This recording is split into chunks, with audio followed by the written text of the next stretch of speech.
Motivation.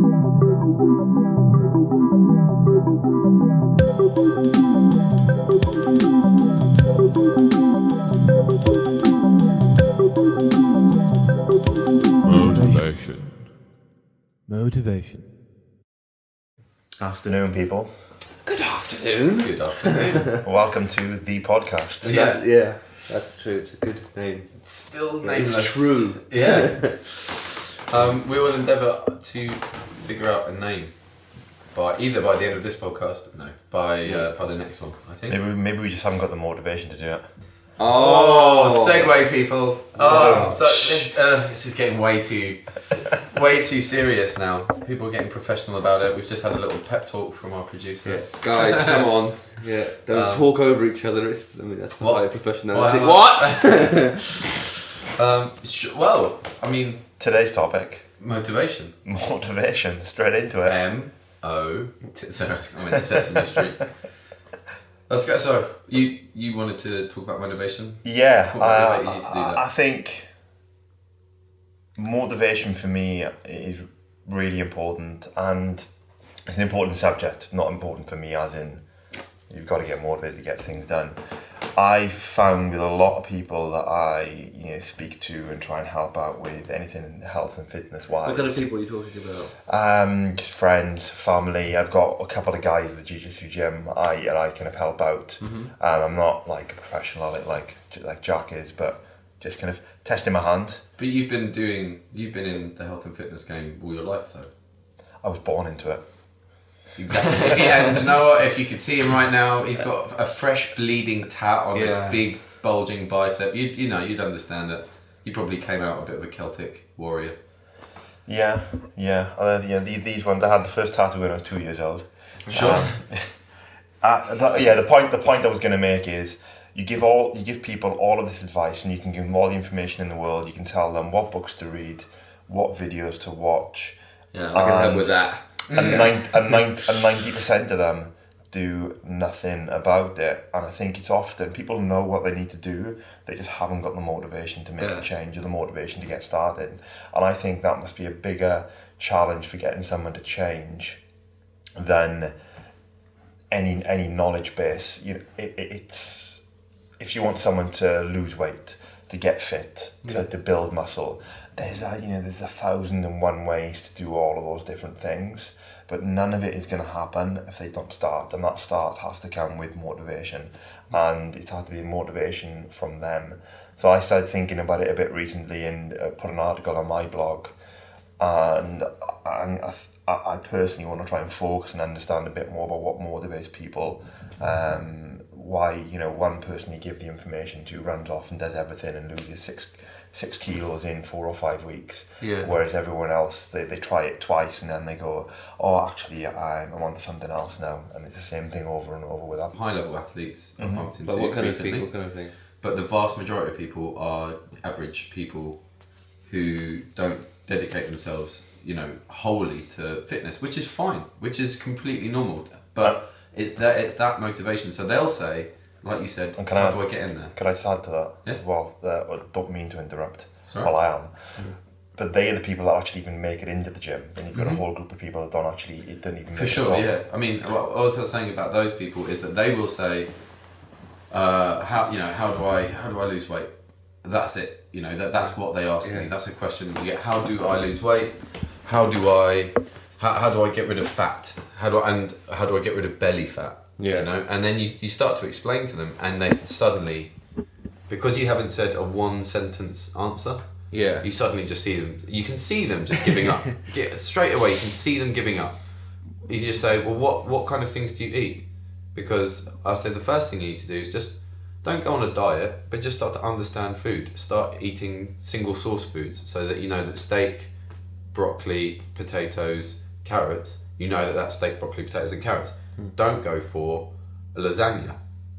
Do you know what I mean? That's got a lot of stuff in it and it's like already horse. made. Yeah, like horse, which is actually quite good. What did you say? Horse. Like horse. Horse meat. But or don't go for you just see your portions. Make sure it's single source foods. Start to understand what that does. So red meat is this amount of protein or whatever, and you know that there's not a lot of calories in your vegetables, but you're getting a lot of nutrients. So it's not a calorie dense thing, but you're getting a lot of nutrients. That's a good way to start losing weight. High nutrient, low calorie density. Fantastic way. See them completely switch off. Yeah. Another thing that I get is, say that you have 45 minutes is pretty much the average thing that people book me for. A 45-minute session, because I'm in the city, so they need to get in, get out. Yeah. Twice a week, a lot of people will say, start with twice a week if you're really serious. Maybe we can move on from there if you want, but let's just see twice a week, get you in the mood for it.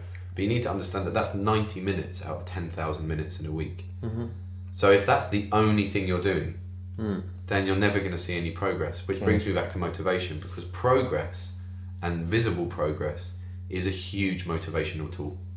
That's one of the biggest motivations. If you are happy with, if you can see something working, you will continue to do it. If you don't see something working, most human beings will give it up. Yeah. You know, very Or quickly. feel it. I guess that's one. Yeah, I mean that's a. Yeah, I guess that depends. There's two types of people, I think, for fitness, and one is, which is most people, they want to look better. They want to look. They want to, they want to look better when they're naked. They want to fuck more people, right? And you do that by being more visibly attractive. The other one is people who have health concerns, which is probably, I don't know. I wonder what the caution is of that. Yeah. So you have that. So there is a difference. I mean, you have one part when they want to feel the difference. They can go. I'd say anyone above 25 would like to feel the difference. Yeah. Most people below 25, it's the that makes complete sense. That's one of the things I wrote about in my blog recently. Concentrate on how you feel rather than how you look, because I think, at least in my personal experience, if it's all about, so this is internal versus external goals. An external goal is, very much how I look and how other people perceive me, and an internal motivation is just I want to feel better. No one can see how you feel, but no one can see how strong you are, for example, that sort of thing. Strength, performance is another kind of internal goal as well. And there's a lot of research that was done quite a few years ago that people have those. They do fitness for fitness sake rather than to look good, actually will continue to stick at it much longer. But I'd be interested to know about your motivations in getting healthy, because personal. Because I know for me it was sport driven. I got into playing rugby at a young age, stopped for a little bit, but started again as a teenager. And for me, working out and getting into shape was always sports performance related, but it wasn't so much that way with you. I mean, I was not the healthiest of people. I was when I was young and a teenager, and I would skateboard hours, 5-6 hours a day. Yeah. Would not go to school for, especially things like English. Yeah. Where our teacher stupidly said, if you don't do the work, don't bother turning up, which was, in my head, was, have the day off, Jack. So I'd not do the work and I wouldn't turn up, and then because he said that was great. And then I got a bit unhealthy for a while. I went to uni for a long time, and I enjoyed drinking and smoking cigarettes and stuff like that, and I looked cool, and it was awesome, but it wasn't healthy. I couldn't run upstairs without gassing, and I was I had the structure similar to veal in a way, very soft and tender. But there's only so long that you can do that for. I came back to London after graduating. Finally, I came back to London and I was a bit bored, and I started to do a martial art called Wing Chun, and got there. And my reaction times and speed of movement has always been really high. I remember that all the way through my life. And Wing Chun is very much, it's about that. But there were these guys that it doesn't matter how technically fast you are or correct you are. If you are super weak in a physical activity such as a martial art, you're not going to do very well. You can say that this martial art might be designed for someone smaller to overpower someone bigger, but you've got to be fantastic at a martial art for that to really work. So I'm about 6 foot, and I weigh about even now I weigh about 73 kilos. So if you and I were to have a punch up, you're designed physically to beat me. You are, right? You're taller, you're heavier, you've got longer reach, you're stronger. You should beat me up. That's the way. So for me to kind of outsmart you in a martial art, I've got to be very good, because you're designed to beat me. So I got a bit annoyed at that, so I started to go to a gym, and I mean, the first time I went to a gym, I tried to bench press 30 kilos and it was wobbly, and I was just like, wow, that's not cool. So the motivation was to get a little bit better at a martial art. But then I started to enjoy it. Yeah, a bit of sports performance. Then I started to enjoy the actual working out more than that martial art. Then moved on to no-gi Brazilian Jiu-Jitsu, and it was similar. So I was kind of working out a bit, but not very structured. And it was something to do, and it was a hobby, and it was good. I felt myself getting a bit stronger. I started to feel results. I could last longer in martial arts and so on, and that was fantastic. Now I've got the biggest motivational push is because I had a very serious health scare, and I lost all strength gains, and my diet's been completely changed, and I've got to live with something called ulcerative colitis for the rest of my life, and so I'm very, very aware of my health, like very aware, like every day, thinking about it, and it does, it affects things. I haven't been able to train jiu-jitsu for the whole week because my stomach's been so bad, and people like you getting a knee on belly, that's game over for me in those situations. So I now am conscious about my health a lot, and that's driven me, and also the motivation to look the part, because now I'm selling myself as a personal trainer and a prostitute, and you can't sell yourself as the smallest guy in the gym, even though I could help some of the biggest guys get strength gains because I do know what I'm doing. You've got to convince someone that, and some of that convincing is looking and being the part yourself. So they're my motivations, and like kind of earning the trust of your client, because if you're saying do this and it's something that you can't do, why are they paying you? Why are they listening to you? They can go and read a book and figure it out themselves as well. Just that's so they're my kind of motivations. Do you also find that you've got to do a workout, and rather than the perceptions a lot of people have about a workout, which is, oh God, gotta go to exercise, do this, I look forward to it because it's become such a part of my life now that But you'd also have you have that sort of reward and sort of system set up in your body quite well, so you're used to the rush of, was it endorphins you get afterwards, you sort of you have that same, some people like eating whatever, you'd have that same association of pleasure, because you would get that, if you work out really hard afterwards, it feels great. That's why you sort of you feel good after it. Exactly, and so you get more, you just, it's your sort of slightly more long-term thinking, because you're thinking about after I do it will feel great, and it's that, and normally before you're just thinking about the short term, fuck, I've got to go do this now, I can't be bothered to go for a fucking run. Which actually, I feel that right now. There's no way I go for a fucking run. Just before here, I went to the gym, and I was supposed to be going with a client, and he bailed again. But I'm doing the same thing. I'm doing the same workout plan as him, because he reacts really well to working out with someone. So I was like, well, I'll go on it as well. We'll do it together. And he's pumped about it in the week. What sort of thing is it you're doing with him? It's a size and strength gaining. It's like 4 workouts a week, big workouts. Really good, really good guy called Jim Stepani. Yeah. He wrote it. So I just put him on that, and I said I'll do it with you. And I really like it, but it's not what I normally do. So it's quite bodybuilder-ish. What would that be? What are the differences between? So it's things like leg curls, leg extensions. Like today I did squats, and then you do single leg press and leg curls on the machine, and leg extensions on the machine, and some stiff leg deadlifts and stuff like that. Why are they bodybuilderish? Because they're really isolating one part of your body at a time. So lying leg curls, you're really focusing on hamstrings, whereas I might do things like I like jumping onto things. And then jumping off things. That's like my legs, and doing kind of squats and different triplane loading. And what is that? What's the difference? So that's large muscle groups. And it's got like rotation in the muscles. It's more functional to real life movement. So it's more functional towards things like jiu-jitsu and real life movement rather than bodybuilding. But I'm doing this because I enjoy all kind of things in the gym. I like lifting heavy weights as well. So I was doing that, and today I was sitting down, and when he said he wasn't coming, I was just like, do I go? Do we go? And I had like maybe an hour where I said, right, I'll have some food, and I'll let that food digest, and I'll think about it. And I just thought about it, and I just said, well, why wouldn't you go? What else are you going to do? And then you'll be annoyed. I know exactly what you do. Well, it'd be like, for me, I'd just be like, I'll be annoyed. You're wasting time. Yeah. You're wasting time. Like, why don't just do it? You can go and do these things, and do whatever else you were going to do in the day. That's what I try and explain to some people as well.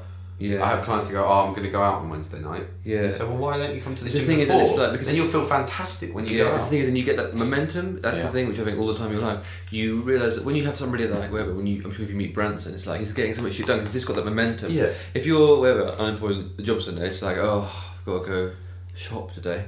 Yeah, that's the mission. But you have no momentum. It's that thing that you have that sort of process when you're going places, when you're doing things, you can feel it. If you get one thing done, then you should, I'm going to do the next thing, you do the next thing. You have a day where you do everything you're supposed to do, and those things have been buying up for like a week. You know? So that's, to me, is more short-term motivation. So short-term motivation is what makes you go to the gym today or tomorrow. The long-term motivation is what keeps you going in 3 months' time. And this can be applied to anything, other than just health and fitness. And what I try to tell people is that you've just got to make it so easy for yourself that it's actually harder not to do it than it is to do it. How do you mean? So what I mean is so there was someone I work with, and she said to me, how do you motivate yourself to do this? And I said, well, I didn't start off training 5-6 times a week. Yeah. You start off really small. So I'll say this to you: for twice a week, have 5 minutes where you do as many bodyweight squats as you can. You can break, you can stop, but do as many as you can in that 5 minutes. And do that once, and then another time. Do it once on Monday, once on Thursday. That sounds like a competition. But let's go. It's that simple. I said, actually, make it easier than that. You can do 3 minutes. No, make it easier. You can do 1 minute. Do as many as you can in 1 minute. The next time, try and beat that. And then a week after that, do it 3 times a week. 3 times a week, 1 minute. Is 3 minutes over the week. Pause in there. Like my mental arithmetic's gone. Nice. But a lot of people think, well, that's not going to do anything. You do as many bodyweight squats as you can in a minute. I guarantee your legs are going to be sore the next day, and it's something. And they're big muscle groups, and that kind of hormonal boost as well you get from that kind of exercise. Yeah, you do feel it so quick. Start from there. Keep it. So that's what I mean about keep it so simple. It's actually easier not to do it. How guilty would you feel? You can go, oh, I can't spend 1 minute doing something. Everyone can find 1 minute to do something. 1 minute to press ups. That's hard, right? Do as many as you can in 1 minute. Do that 2-3 times a week. This is what I get from. So you ask a new client, what are your goals? Yeah. And the things that make my eyes roll in the back of my head are people that say. You go, in fact, no, let's see if you can guess them, right? I know exactly what are the most I know exactly what Mark and Liam would say. Exactly what anybody would say. I want to be big. Okay, there's that. I want to get bigger arms. I want to lose fat. Yeah, I want to lose fat around my belly. There, fat around the belly. Bing, that's probably... Or a 6-pack. Alright, that's so that's bing! Yeah. Number 1, probably. Yeah. Women have got a great one. Bum. Nice bum. Now that doesn't make me roll my head. Yeah. That's a good one. I like that. I bet you do. So yeah, we can do some squats. What do women say? Tone up. That is the most generic. That was actually developed. It's like when you go to the hairdresser and you say, I just want some layers. Yeah. Layers. Take the weight out of it. I want less hair. Say just I'd like less hair. I'd like to keep the length. For it to be shorter. But that's so hard to write. What does tone up mean? It's so hard. Well, basically, tone up was developed for women so that it wouldn't scare them when they say, what we'll do is we'll lift some weights, but you won't get muscly. Yeah. You're just going to tone up. Yeah. But toning up is the same thing. They're the same thing. It's just it's a way of saying something without scaring women and having to explain to them that you don't have testosterone. Yeah. You won't bulk up. And it's like what? It's really difficult. You're just going to wake up. It's like. You suddenly look like Arnie. There was a woman last week I heard her talking to. We've got a great trainer called Natalie. She is but she is like the most blunt and brutal trainer. like really, really harsh. Like makes me laugh when I hear her talking to some of that. And she trained some big guys, you know. But she was talking to this new woman that she was training, and the woman said, "Oh, I don't want to lift any weights because, as you can see, I'm quite muscular as it is." She put her arm there, and Natalie grabbed it and went, "No, that's all fat." And the woman just looked. If I said that to a new client, they would just leave me. There's something about the way that Natalie's so. She went, "No, that's fat. You need to lose that." And she went, "Well, how?" You know, it's the kind of bingo wing area. She said, "Well, you have to do weights. You know, that's the best way of doing it there. Like, because you'll put some muscle there, and so it'll get firmer, it'll take some shape, and then what we'll do is we'll lose the fat as well through diet and work." But, you know, so that toning up thing was just to not scare women. Yeah, but it's just that, I just thought they're accidentally going to get mad. Shit! In the wake up when they're ripped. Popeye. Like Spider-Man. Do you think wakes up in the morning? The dream. Do you think people that have really unrealistic expectations? Yes, massively. And then that's a massive demotivating factor. If you look at any mainstream health magazine and it says 4 weeks to beach body. Yeah. And, not any mainstream magazine, just Men's Health. Well, I didn't want to put. But there's Young Men's Fitness. There's a couple, and they all Muscle do. Mag. But even you see the women's magazines, they all do. 4 weeks. Closer. All 4 weeks. 4 weeks to beach body, and it's like, okay. And you see the guy there on doing the routine, and you go, okay, if you're about 10% body fat, maybe you're going to get to 80% body fat in kind of 4 weeks in a healthy manner. But if you're 25-30% body fat, yeah, it's great. If you want to work out, you will see changes. But what they think they're going to achieve in that 4 weeks is just so far from what they will achieve that when they don't achieve that, they don't see the progress they expect. But I think it's exactly what we're talking about. That magazine is giving you a short-term motivation, and it's like a false. It's almost unachievable. Yeah, it is. It's completely unachievable. Yeah, it's that short-term thing. It's like, I want that now, and it's not. You're not gonna have that. It's that like that unnourishing sort of. You're not changing anything really. You're just doing this thing for whatever, once a day or whatever. So if you guys were to go and do your reps, which is the registry of exercise professionals. Yeah. They talk about achievable goals, and that's what you've got to try and talk to people about is achievable goals. So you just say, what we're not in the first month with me unless you're quite athletic. So if you're the majority of people that I train, that first month we have no plan. We just go around in the gym, have a bit of fun. I do work people, hard, but there's no like, right, this week we're going to do this, this and this, and we're going to track this, this and this. Too much information for most people. We just go in the gym and we start doing stuff, and I make sure that we do different stuff every session. So we'll go do a kettlebell session, then the next time we'll go and do, we'll do some battle ropes and maybe a circuit. We do like focus on jumping, we'll focus on movement, then we'll go and do some weights or something like that. Go and do some cardio sessions, a Tabata session. Stuff like that, and you just make sure that these guys can last 45 minutes. Yeah. So after maybe 3 or 4 sessions, I had a guy who's unfit, but he's there to get fit, and he is getting fitter now. But he's obviously, like everyone, gone onto the internet. Unfit, yeah. Hadn't worked out in 25 years. Yeah. Was overweight. Drank every night. Yeah. Didn't smoke anymore. Yeah. But so really would struggle after 10 minutes of cardio. Fine, he's made the conscious decision to change that. He's got a PT and we're working on it, and he's 10 times better this month than he was last month, which is fantastic. But he said, I want to try high intensity training, interval training. I've heard that's the best way of losing weight. And I said to him, you're paying me for 45 minutes. There's no way you can do 45 minutes of high intensity training. You can't do 45 minutes of low intensity training. No, I'm going to try it because it's the fastest thing. All right. 5 minutes in, he was on the floor feeling sick. I said, well, try it because it's, it's your lesson, and I want you to know where you are. And the next time he came in, I said, right, we're going to do some low intensity stuff. He was like, yes, we will.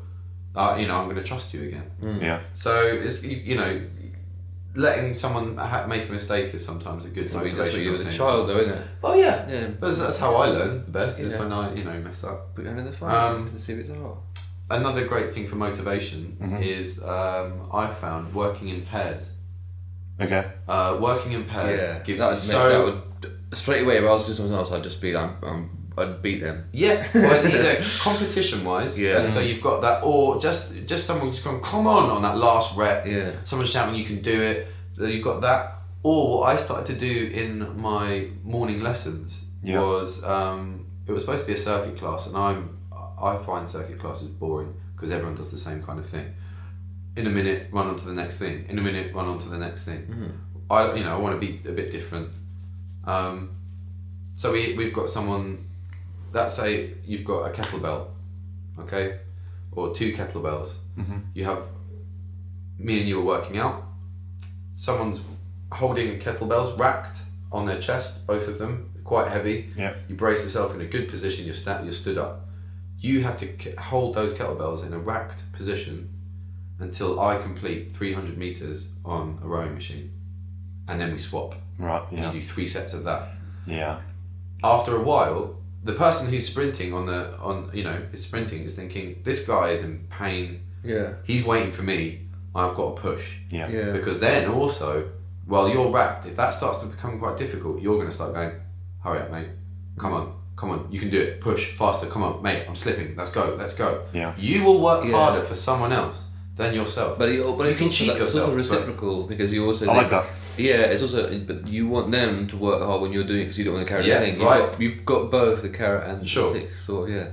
And especially when also it's a great way of that's a really good getting idea. people to bond in my class. It's all women. Yeah, it's all women in my class. There we go. They are now all friends, and to the point where there's actually a few women that work in the same building that never spoke to each other, and now they're like this little group, and they chat to each other at work now, and it then becomes part of a team, which I will talk about the team thing in a bit, but that's another motivation. Because you're not just letting yourself down, you're letting someone else down, aren't you? If you don't turn up, you feel you belong to something as well. Yeah. It's a great motivational thing. Yeah, I think the team thing.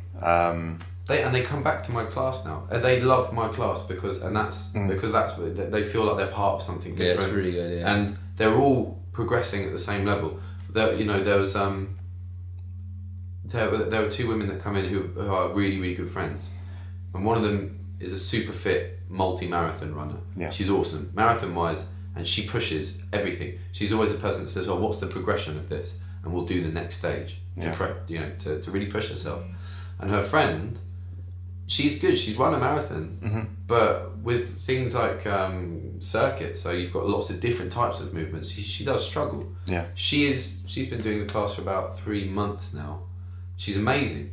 She's really, really progressed, but that's because she's been in this pair with her friend who just pushes her, and she doesn't want to let that person down. I know she's got this thing where she'll give up, but when she's with her friend, she just pushes it. Yeah. And the progression has been so quick.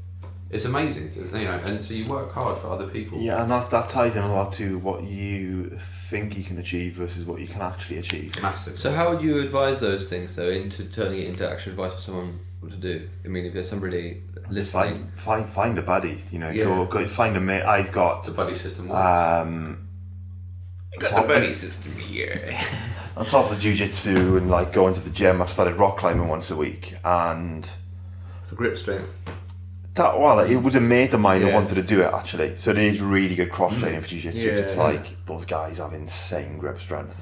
And he wanted to do it because he's kind of does a bit of this, bit of that. And I was like, at first I was like, yeah, I'll go along, because it's... You're training with Del Boy? With Del Boy. He does a little bit of this, a little bit of that, then I'll talk about it. A little bit away. And he's got all these watches in the inside of his coat and stuff. He likes time. He does like time. Where was I going with this? So for him, it was more of a thing to start climbing to add into his fitness routine than it was for me, because I've got, I'll just go to another jiu-jitsu class. Yeah. So I started off then kind of really enjoy it, actually, and now each week, if I don't go, I feel like I'm going to be letting him down, or the other way around, and that's one example of it. But just find a mate and go, look, let's go to the gym together. Let's join a certain class together. If you go to a new class environment, especially jiu-jitsu, it can quite intimidating. If you go with a friend, it's not as bad, right? You're sharing it.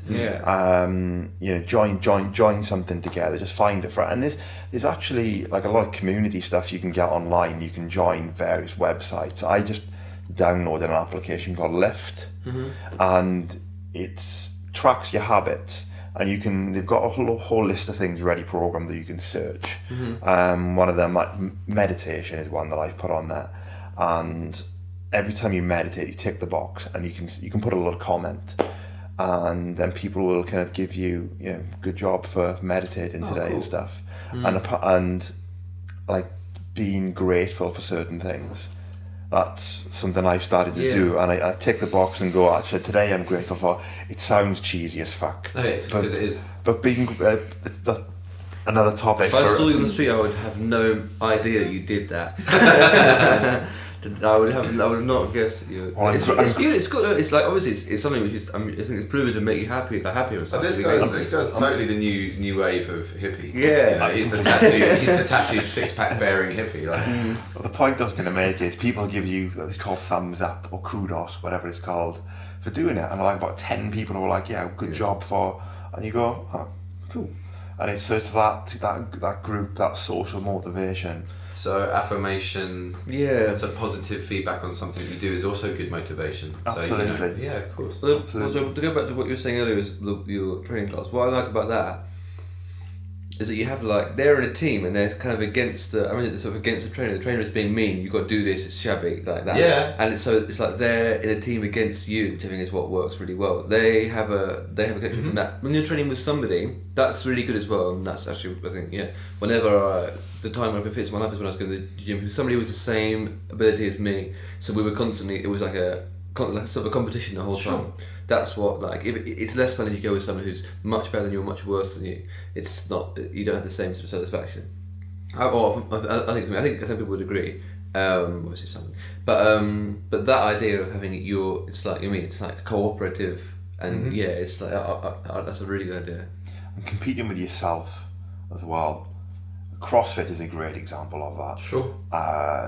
For all the bad things they could say about CrossFit, it seems to work for a lot of people, and a lot of that is competing with numbers, where you're just competing with yourself. So Mario Kart time trials. Sorry. just like Mario Kart time trials. Exactly like that. I think that's what the that's how they sold it. Yeah. Reebok, we got an idea. You're playing Mario Kart. They compete with other people, but it's just that last time I did 3,400 kettlebell swings in an hour. This time I'm going to do 4,000. It probably is that ridiculous at times. If you're Rich Phoning, maybe. Yeah. He's like a CrossFit guy, isn't he? He's deemed the fittest man on the planet, which used to be my title. Yeah. But they were talking about looks with you, though, weren't they? Yeah, that's what I meant. Yeah. But competing with other people, competing with yourself. Joining a club is great. Signing up for like a 10k, a half marathon, a Tough Mudder, that kind of stuff. So, make it very tangible. Those things have blown the fuck up, man. All of those. Tough Mudder, what's the other ones? Yeah. Like there's Spartan Race. There's loads of them. Everywhere. We have this cultural need to prove that we're men because our generation doesn't do anything that masculine. I think that's part of what it is. There's no war. We're not doing wars. We don't prove ourselves. So what we do is whatever. We're animals. We're animals, and testosterone. I think I spoke to you before on an earlier podcast about what I felt like when I had an incredibly low testosterone. I thought about loads of stuff. Yeah. And then I got all my testosterone back, and I didn't. I've got like a one chat. Now I am horny. Now I am angry. Now I need to lift a kettle out. I can't think of anything. Go to the gym. Head's clear. Yeah. Testosterone is the driving chemical in a man's body, and you need to use it. You need to embrace it because it will go as well after a while. It starts to go. So we should do things like this, and it's fun. And it's either do something like Tough Mudder, or be a dick in a pub. Try and prove your manliness that way. Like if you've got something like a martial, we've talked about having a martial art or having a goal like that. Like the people who do stuff like this tend to be much nicer people. In the they don't need to. They're proving themselves on a different ground. I don't need to go and get really drunk and then be a dick to someone in a bar to prove who I am. You can so talking about goals, and let's say Tough Mudder as an example. 3 months time I'm going to do the Tough Mudder. That's kind of like an area of focus, and then what you really benefit from is if you tie it into your long-term motivations. You almost I kind of break my goals and kind of milestones down into, you have the very top level. It's just kind of your guiding principles of this is how I want to live my life, the values you want to live by, and I want to have just be fit, be healthy, be mobile when into an old age, and then over the next say 3 years achieve a black belt in Brazilian Jiu-Jitsu. Then the next time would be say 12-18 months time, I want to be in this place. So you've got, and you break that all the way down into, okay, what am I going to do tomorrow? So you have the really short term pyramid. Yeah, and I think if you can build it into that kind of structure, and everything you do is kind of focused in that direction, you don't need to be rigid about it.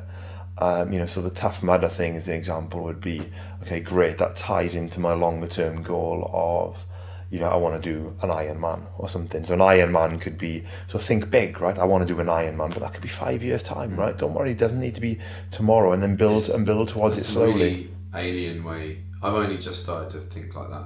Really, only just started to think like that in my life, and I still find it difficult to do that. Yeah, it's getting better, and I'm planning things and going through things. So even going back a little bit to when you said CrossFit, it's about yourself, being in competition with yourself. I work out way better when I record. I now write down all of my training. That's another great important thing. So I've got a workout log, date, all the exercises, the sets, the reps, the weights. Yep. So then I know, I look back 3 days ago, I'm like, okay, so you must have got such a fucking bod in the gym, man. My arms but do you know what? The people that walk around with the pen and the pad are the people that are big and strong and fit. The people that go on the cycling machine and read Hello magazine tend not to be that fit. Measure everything. You have to measure everything. It's what gets measured gets improved. You can't, especially that. You can't lie to yourself. And the point, what I want to say is, my notepad, one side of it is pink and it says my shoe stories on it. Well, that's what I take to the fucking gym to record my work. Nice. Mine is a Moleskine little book, but it's not a normal Moleskine. It's got engravings from The Hobbit. Really? I've got so there's no exactly. Yeah. So I'm not cool either. I've got and in the back it's got a fold-out map of Middle Earth. Brilliant. So we're all that cool. I want a Hello Kitty next one. Yeah, I might go there with when that pink shoe story book runs out. But I just had it, and it was a notebook, and you just use it. Who gives a shit, right? You're just gonna get on with it. But you're measuring stuff is super important. Recording all your workouts down, and it's a really good way to see progress. You go right, okay, I did 10 pull-ups last time. This time I'm going to do 11. I beat myself again. I'm better than last week. Even if it's a kilo. Yeah. I'm a kilo stronger. Yeah. I'm there. I'm doing it. There's progress, and that comes back down to the motivation thing. When you see progress, you're very motivated because it's working. Yeah. I like that. I wanted. Go on. I was going to. Your card at me.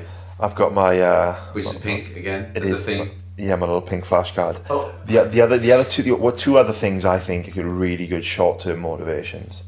So you can talk about goals and this and that and planning, and which we can go on forever about. But two things I find really help. One, coffee. Literally, if you're there and you're like, oh shit, I don't know if I want to go for a workout. I can talk about coffee all day. I've just discovered it this year. It's insane. It's legal. Knock an espresso back and go for it. Another thing, music.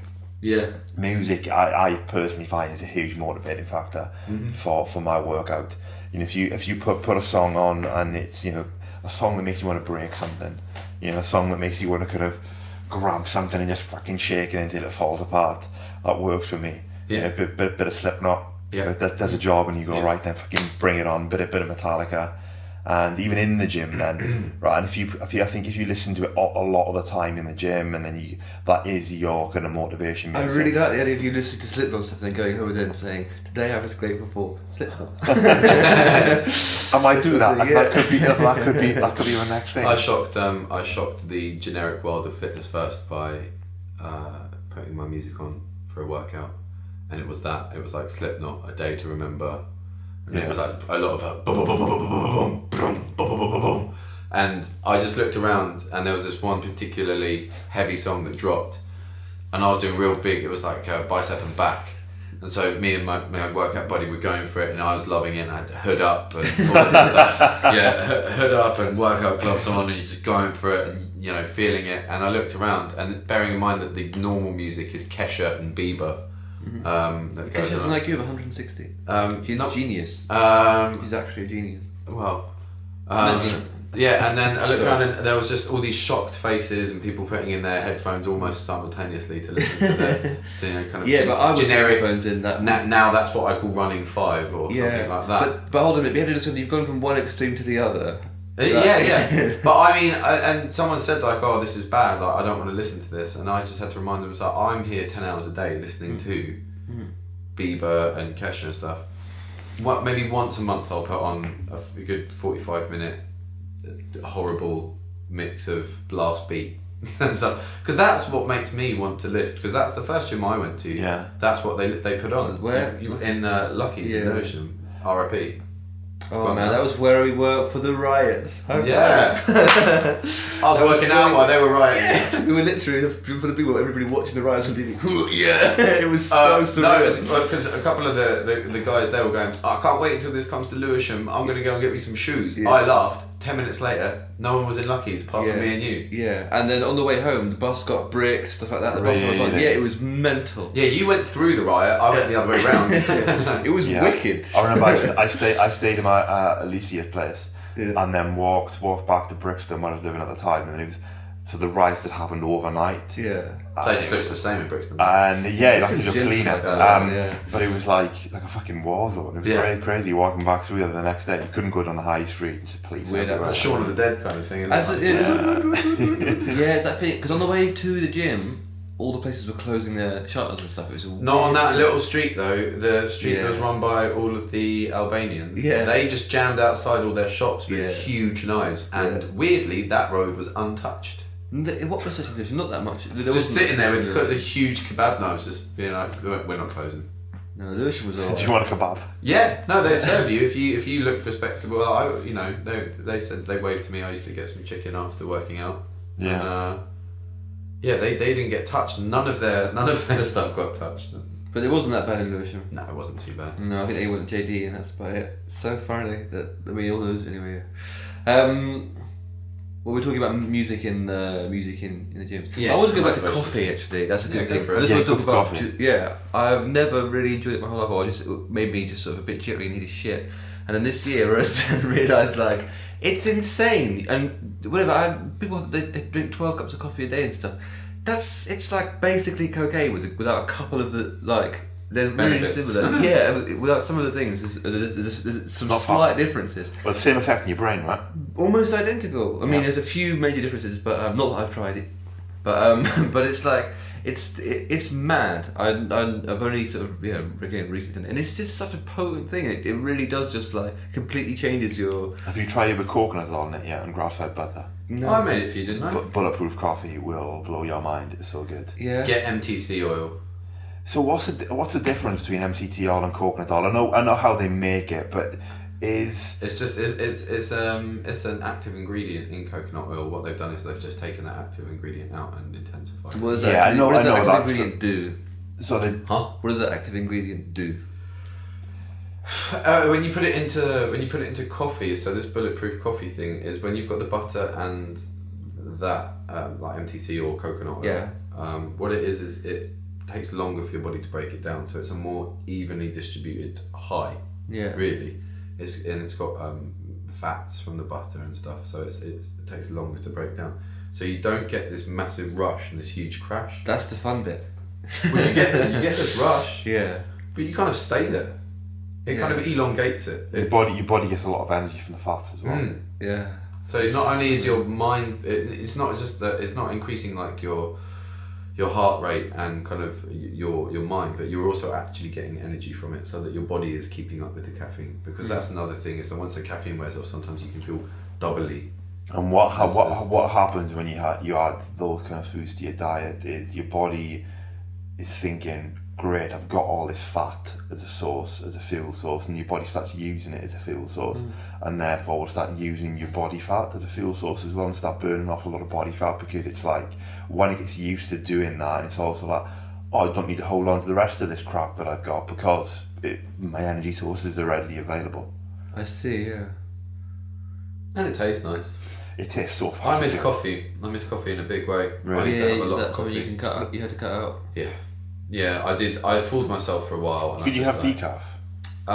What's the point? Yeah, exactly. What's the point? It's like it never tastes as good. Yeah, right. It never tastes as good. I drink tea, and I can have green tea. Yeah.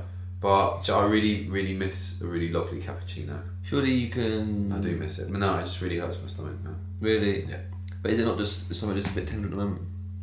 No, I cut recently, about 6 weeks ago, maybe 7 weeks ago. I cut coffee and wheat out of my diet. Yeah. And that's been the best 6 weeks I've had this year. Oh man, I'm sorry, man. I'm sorry. That sucks so much. Man. Yeah. Well, I found Genius Bread. If anyone ever listens to Genius this podcast, this one's good. We've got to put it out there. Yeah. Genius Bread. We're doing that after this. Yeah. Genius Bread is the way forward. Genius Bread. So I dabbled with. I know we're going off motivation for a second. But no, it's fine. I've dabbled with a lot of like gluten-free, wheat-free bread. Mm-hmm. And it's normally, if anyone's seen Spinal Tap, which everyone should have done, you know the scene where he's complaining about the size of the bread, right? And he's like, what is this? Yeah. It's, I can't, and it's bigger than the ham, and it's just ridiculous. And he's got to fold the ham in. Yeah, and he's got a sandwich. I don't want it, it's ridiculous. Well, that's about the level of bread that most gluten-free stuff is. It's tiny, and it will just snap, and you toast it. Ants? Yeah, exactly. It's bread for ants. Yeah. It was rubbish. And then Genius Bread, it's like a brown loaf. It's the real size of bread. It toasts really well, and it tastes like bread, and it's gluten-free, dairy-free, wheat-free.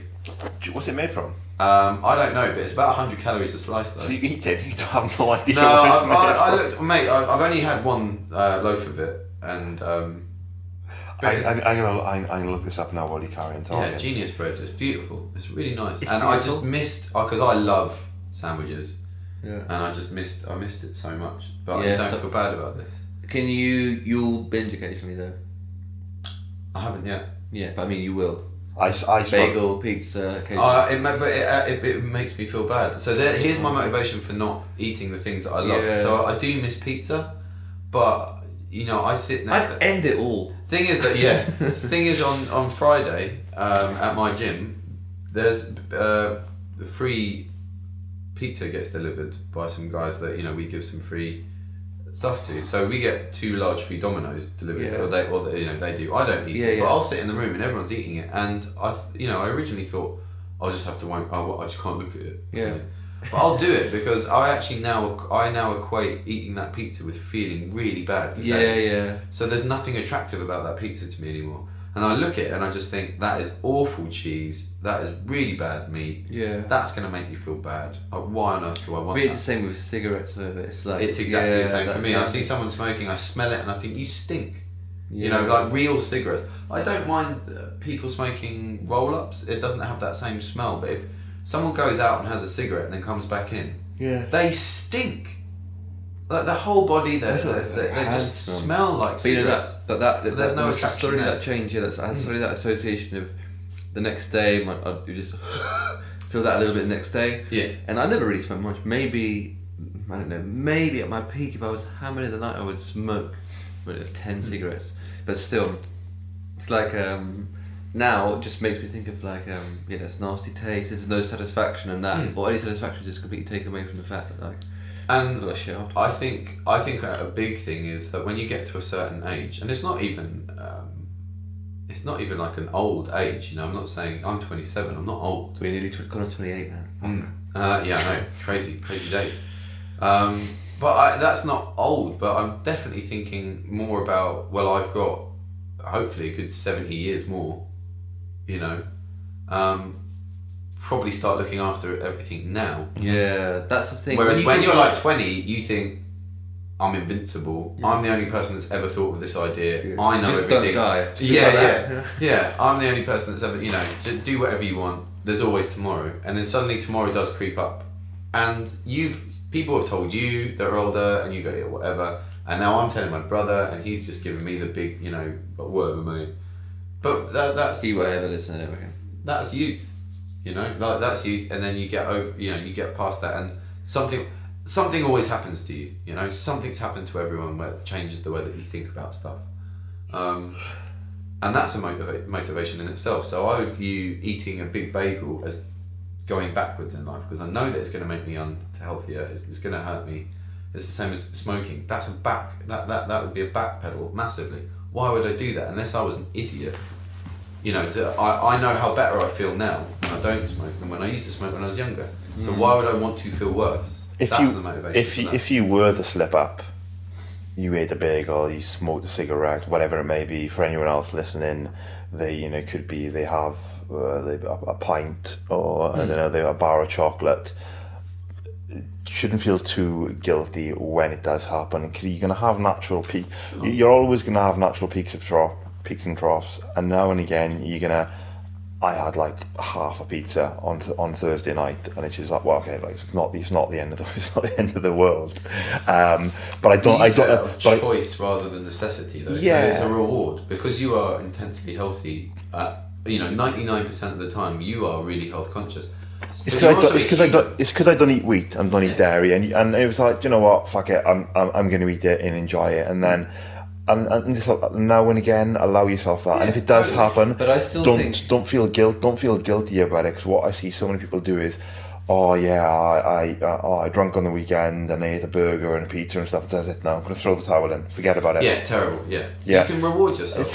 Just go. Okay, well, write that off and just start again the next day. Don't worry about it too much. I also think that at the beginning of this year, I totally viewed, and it is super cliche, I know, but it doesn't matter how healthy you are. It doesn't matter how much you look at your diet. It doesn't matter how much, you know, how amazing you are. Something you can. I know it's a cliche, but you could get hit by a train.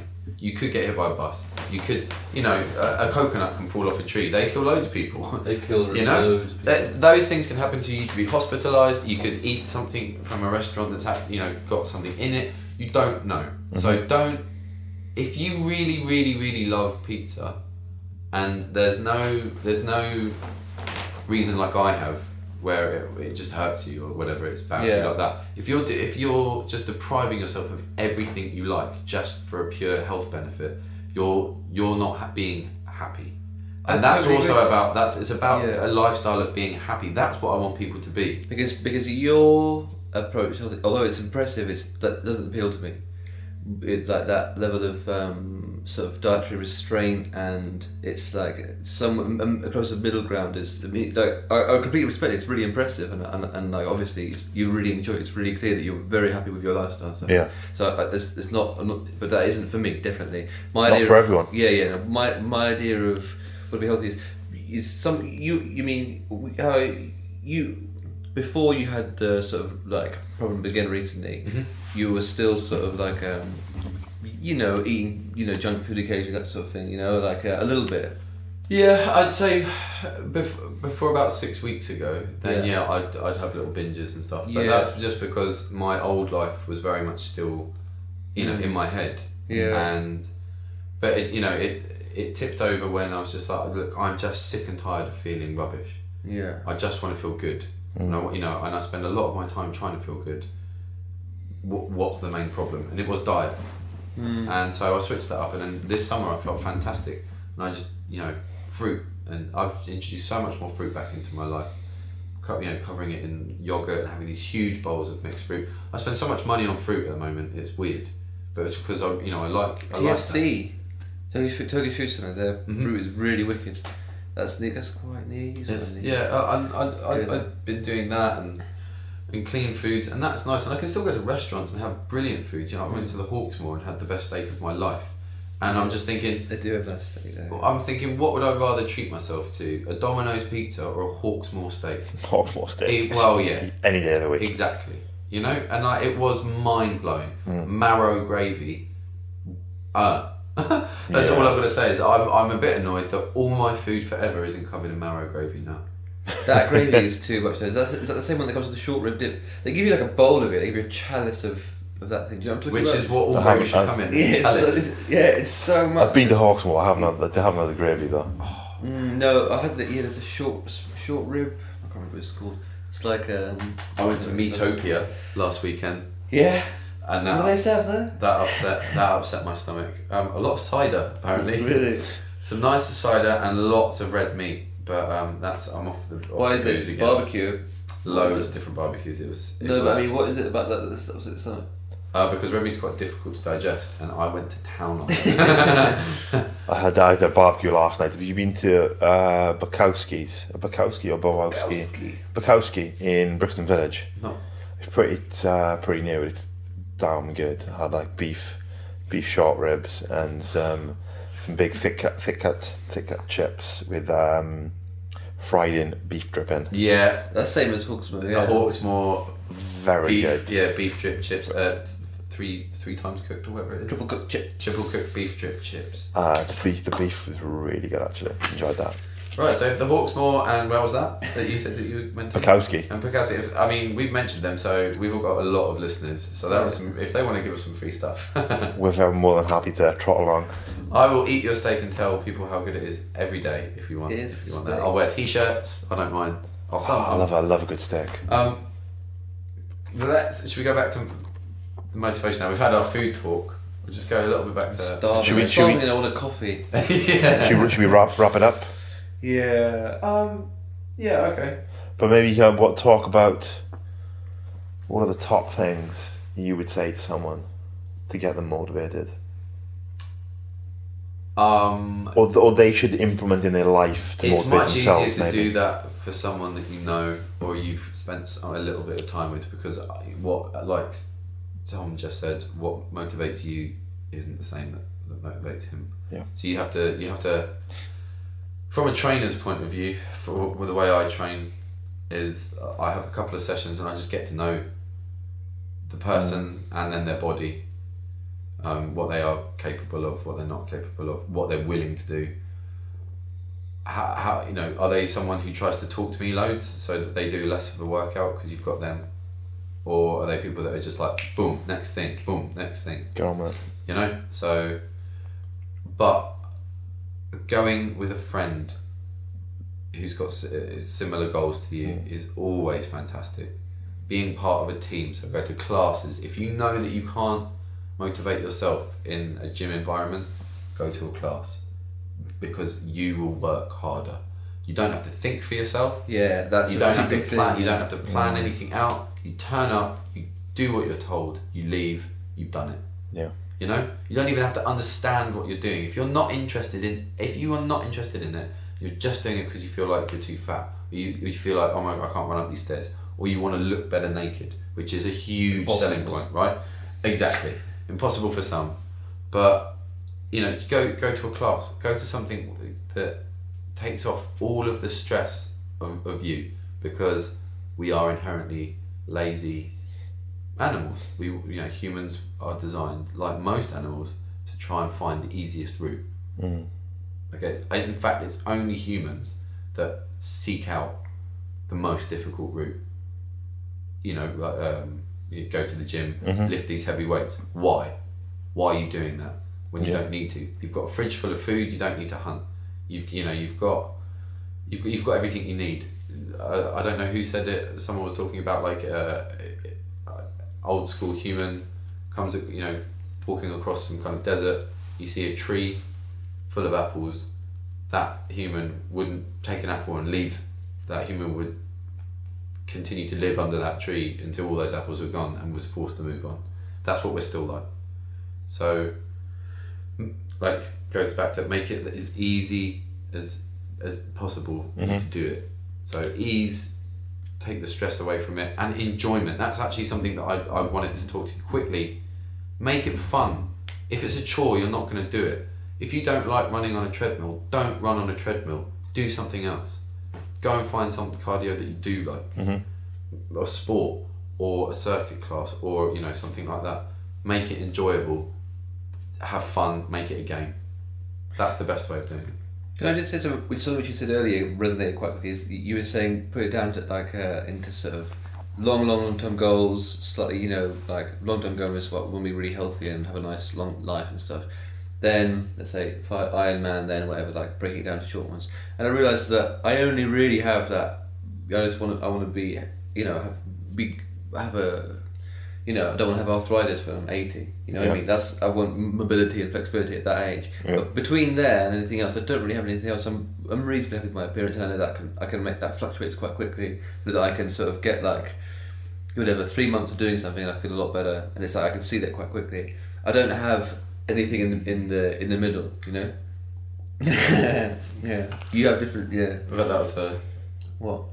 But what I was saying is I don't have somewhere in the middle of those two. I mean, I don't have that short to medium term, the medium term motivation. Yeah. And I don't really thought about that before. Yeah, I think if people set yourselves a goal and think big. Don't limit yourself. Be almost kind of ridiculous. Right? It's more of a dream. But then work backwards from that and go, okay, what can I now realistically achieve in the next 4 weeks towards that goal, and write it down. Write everything down, right? Because when you write it down, you kind of you commit to it, right? It's you're making it tangible, and then track everything. And if you wanna start off and you go, right, okay, I'm going to go and run 10 miles. You're not going to run 10 miles, right? You're going to go around the jog, walk, right? Walk for 30 minutes. If you've got literally zero, you're starting from zero. Walk for 30 minutes as fast as you can. Adaptation phase. That's going to be hard, yeah. And just build up to it, and do that for 4 weeks. Time yourself, track the progress, compete with yourself with the numbers. Write down every single workout. Write down what you did, where you went, how fast you did it, how you felt, all of that stuff. Apps. There are a ton of apps out. There's a running app. I don't know what it's called because I'm not a runner. Yeah. You just get this app, and you put your route on it, or it tracks you by GPS. So you take your phone with you when you do a run, and it will track your route. And anyone else in the area who's done similar routes, it will show you the routes that they took. You don't have to know them. It's just everyone with this app. Cool.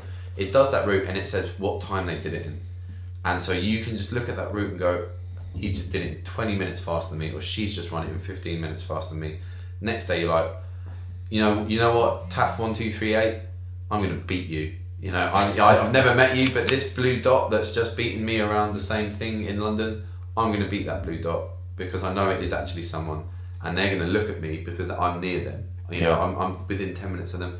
So you can, there's loads of stuff out there. If you don't actually want to, you can pick yourself. That's going back to the Mario Kart time trial system, So and I think keep it novel as well.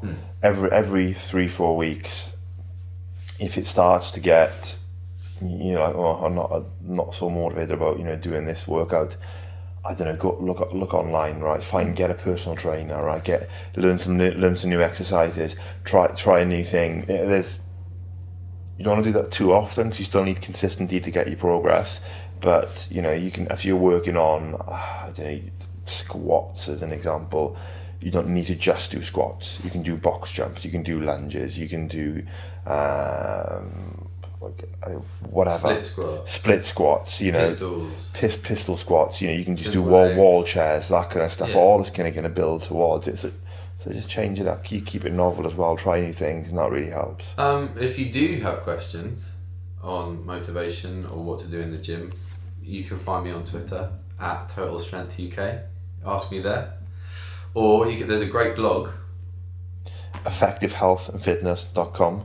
Yeah, and there's some good stuff on that, I guess. There's some good stuff on there, yeah. So go to either of those.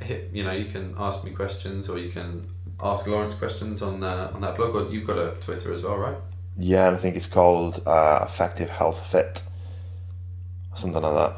It's on my friends. Just do something like that. Yeah, go to the website. It's on my friends. So look up You can look him up. And I should really know my Twitter handle, Just shouldn't say it I? now. Just say it and then I'll put it over it. I'm looking for it. It's Effect Health Fit, or search my name, effectivehealthandfitness.com. Go to the website. That's going to be easier, and then you'll find it. Cool. Well done. Let's wrap this up. Great. Thank you. See you later. Yeah.